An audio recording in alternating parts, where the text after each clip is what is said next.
صلی اللہ علیہ وسلم نے فرمایا بندہ مسلسل نماز ہی میں رہتا ہے جب تک وہ اپنی جائے نماز پر بیٹھا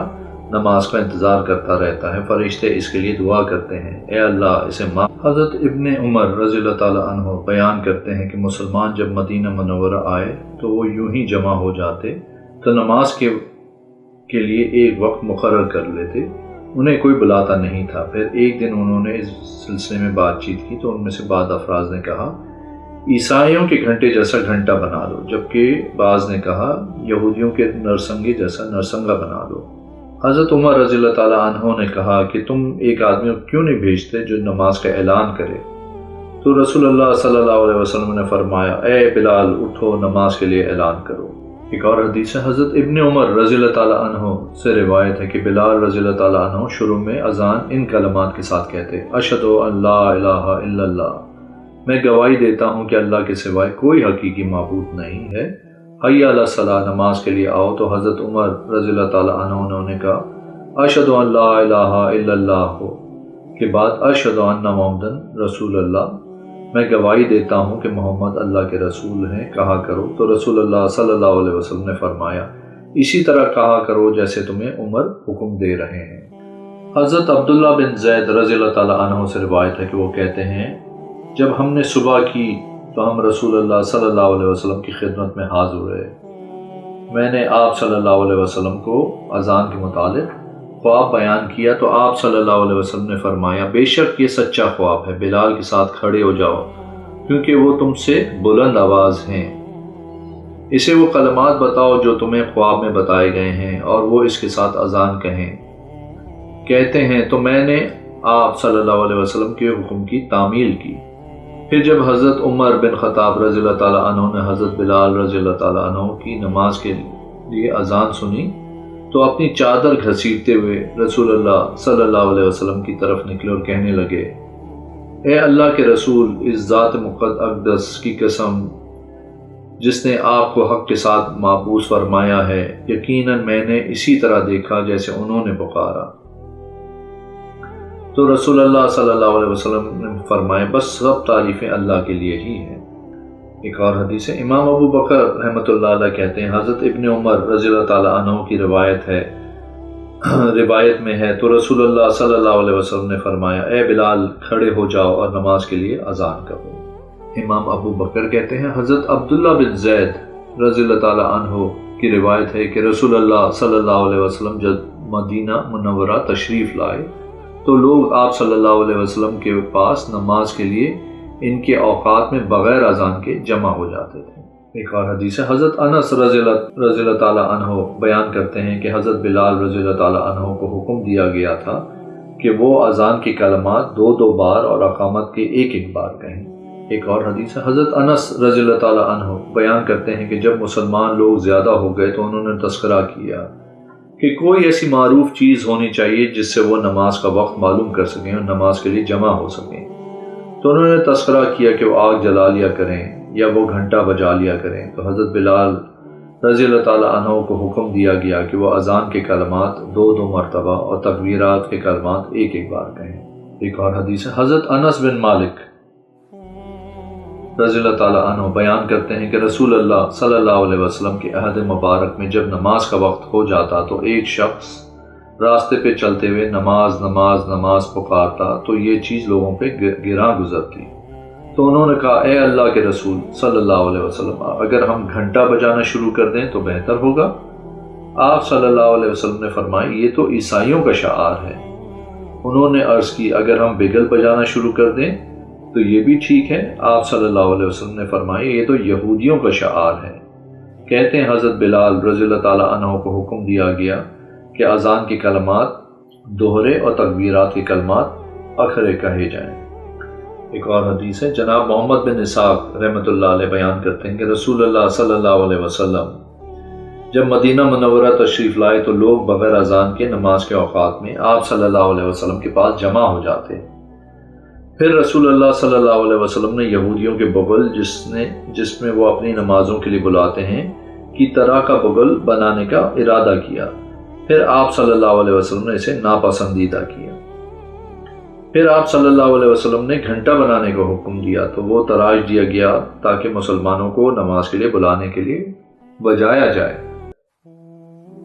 آپ اور آپ کے صحابہ کرام اسی صلاح مشورے میں مصروف تھے کہ حارث بن خزرج کے بھائی عبداللہ بن زید بن عبدریہ کو خواب میں اذان دکھائی تو وہ رسول اللہ صلی اللہ علیہ وسلم کی خدمت میں حاضر ہوئے اور آپ صلی اللہ علیہ وسلم سے عرض کی، اے اللہ کے رسول صلی اللہ علیہ وسلم،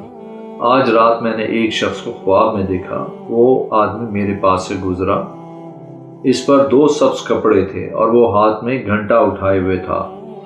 تو میں نے کہا، اے اللہ کے بندے، کیا تم اس گھنٹے کو بیچو گے؟ اس نے کہا، تم اس سے کیا کرو گے؟ میں نے کہا، ہم اس سے نماز کے لیے بلائیں گے۔ تو اس نے کہا، میں کیا تمہیں اس سے بہتر چیز نہ بتاؤں؟ میں نے کہا، وہ کیا ہے؟ اس نے کہا، تم کہو، اللہ اکبر، اللہ اکبر، اللہ اکبر، اللہ اکبر، اشہد لا الہ الا اللہ، اشہد لا الہ الا اللہ، اشہد ان محمد رسول اللہ، اشہد ان محمد رسول اللہ، اشہد لا الہ الا اللہ، اشہد لا الہ الا اللہ، اشہد ان محمد رسول اللہ، اشہد ان محمد رسول اللہ، حی علی الصلاۃ، حی علی الصلاۃ، حی علی الفلاح، حی علی الفلاح، اللہ اکبر، اللہ اکبر، لا الہ الا اللہ۔ وہ تھوڑا سا پیچھے ہٹا، پھر اس نے اسی طرح کہا جیسے پہلے کہا تھا، اور اس نے وہ کلمات آخرے سوائے قد قامت الصلاۃ کے 2 مرتبہ، قد قامت الصلاۃ، قد قامت الصلاۃ، اللہ اکبر، اللہ اکبر، لا الہ الا اللہ۔ جب میں نے یہ خبر رسول اللہ صلی اللہ علیہ وسلم نے دی تو آپ صلی اللہ علیہ وسلم نے فرمایا، انشاءاللہ یہ خواب سچا ہے، بلال رضی اللہ تعالیٰ عنہ کے ساتھ کھڑے ہو جاؤ اور اسے یہ کلمات بتاؤ کیونکہ وہ تم سے بلند آواز والے ہیں۔ پھر جب حضرت بلال رضی اللہ تعالیٰ عنہ نے اس کلمات کے ساتھ اذان دی تو حضرت عمر بن خطاب رضی اللہ تعالیٰ عنہ نے اسے سنا جبکہ وہ اپنے گھر میں تھے، تو اپنی چادر گھسیٹتے ہوئے رسول اللہ صلی اللہ علیہ وسلم کے نکلے اور کہنے لگے، اے اللہ کے نبی، اس ذات باری کی قسم جس نے آپ صلی اللہ علیہ وسلم کو حق دے کے بھیجا ہے، یقیناً میں نے بھی ایسا ہی خواب دیکھا ہے جیسا اس نے دیکھا۔ تو رسول اللہ صلی اللہ علیہ وسلم نے فرمایا، سب تعریفیں اللہ کے لیے ہی ہیں، اور اس گواہی نے مسئلے کو زیادہ مضبوط اور واضح کر دیا۔ ایک اور حدیث ہے، حضرت عبداللہ بن زید رضی اللہ تعالیٰ عنہ بیان کرتے ہیں کہ جب رسول اللہ صلی اللہ علیہ وسلم نے ناقوس بنانے کا حکم دیا تو وہ بنا دیا گیا تاکہ لوگوں کو نماز کے لیے جمع کرنے کے لیے بجایا جائے۔ اگر آپ نے میرے چینل کو ابھی تک سبسکرائب نہیں کیا تو پلیز کریں، اس ویڈیو کو لائک کریں، اپنی کمنٹس دیجیے، انشاءاللہ اگلی ویڈیو میں حاضر ہوں گا۔